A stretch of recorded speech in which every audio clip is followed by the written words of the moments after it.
He doesn't know any lawyer, so maybe the person was mistaken because he's a very smart lady.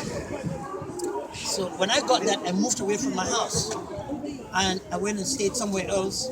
After that, I started trekking until I got over to the Manyu River, and I took a boat and came right to Boki in Nigeria, got into Tikom, and then I went to Abakaliki, then Enugu, and flew to Lagos. And my friends and family here had put some money together and sent an e-ticket, and that facilitated my flight in here. Yeah. So I got in here 2 days ago. Yeah. The situation is very bad. I mean, it is a well planned and carefully being executed genocide in southern Cameroon, because they arrest people from there, and we have all the courts in the southern Cameroon territory, but they will take you to Yaoundé, and they don't even report to the officers within the southern Cameroon territory. I confronted the governor and even wrote a letter to the governor, and the governor told me he had no idea. The Attorney General, the equivalent of the Attorney General for the region, told me he had no idea. So everything is being done in the dark. And,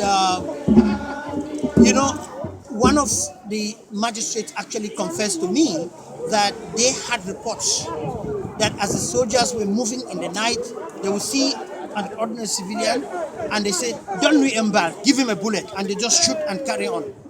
Shoot you on your thigh. I mean, it became like a sport for them. And then they're going with bags of money trying to corrupt them. I mean, they sent some people to me who personally said, whatever amount of money you need, we want just your voice because you are the leader. Go and pronounce that schools are going back and lawyers are going back to work, because we have been on strike that we called for, this is the 5th month going to start now. We're not going to courts. And the teachers too, they've refused to go. They're doing all sorts of arm twisting, but we have stood firm. And I think this is the moment that God has ordained for us to succeed.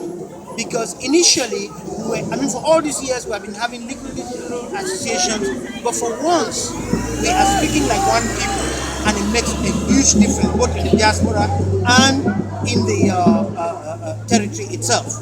What do you think is the role of the international community in this class? The international community has been shamelessly indolent with respect to the inhumanity that is being perpetrated on us in southern Cameroon.